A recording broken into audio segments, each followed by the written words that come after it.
All right, the lesson 11.4 for Algebra 2B Extended Part 4 starts with a video that we're going to watch. We're going to look at an exploration that is asking us what's wrong with each of the following experiments. So we're going to start with the video here.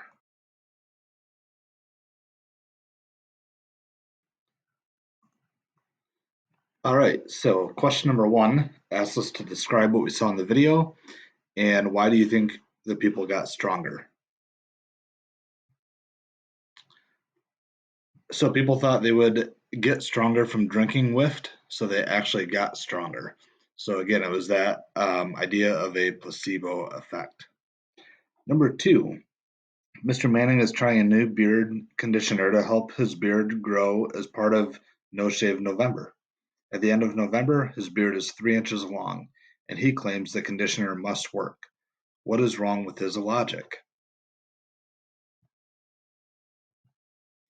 Well, his beard might have grown 3 inches even without the conditioner. So there's not really a way for us to tell. All right, next. Mrs. Soto is trying out a new protein supplement to help her bulk up before a weightlifting competition. She takes the new supplement before her daily workouts. She wins her competition, so she knows the supplement is effective. Are these results valid? She won't know if she's getting stronger from the supplement or from the workouts. Whoops. Um, A track coach has two different types of shoes and wants to see which type helps his team run faster. He has all the members of the team run a mile in shoe number 1, recording their time. Then they all run a mile in shoe number 2, and he records their time. The runners are faster in shoe 1, so he concludes that those shoes are best. Would you trust his or this conclusion? No. We're assuming, based on how this reads, that these races are kind of back to back. So runners are probably tired for the second race. So we can't tell if the shoe makes the difference or not. So we want to look at principles of good experimental design. Experiments should be comparative. This is when you compare two or more treatments or compare a treatment to no treatment, which is like what we saw in the video with the placebo effect. All right, number 2, experiments should be controlled. This means we identify variables that might affect our results and keep those as consistent as possible between groups. This lets us know that the response comes from the treatment. Number 3, experiments should be randomized. This means we randomly assign treatments to groups. There will be variables that affect our results and we don't know about, or the results that we don't know about or can't control. Randomly assigning subjects to groups will balance out the effects of those variables and ensure that one treatment is not favored over the other. And then number 4, experiments should be replicated. This means the experiment should be repeated many times or performed on many subjects. All right, if we look at the next example, they ask us to, let's see, we've got 4 parts, A, B, C, and D. Read the description of each experiment. Explain how it addresses each of the components of good experimental design. If one of the components is not addressed in the experiment, write NA for not applicable. So part A pool cleaning service is offering a new chlorine solution to its customers. Of 90 customers, the 45 customers who switched to the new chlorine solution were monitored for a year, as were the 45 customers who did not switch. At the end of the year, the customers who switched to the new chlorine solution were 30% more satisfied with the condition of their pools, while those who did not switch experienced no significant change. So we want to see if all 4 of the components were addressed by the experiment. So first of all, comparative. We're comparing the new chlorine to the old chlorine.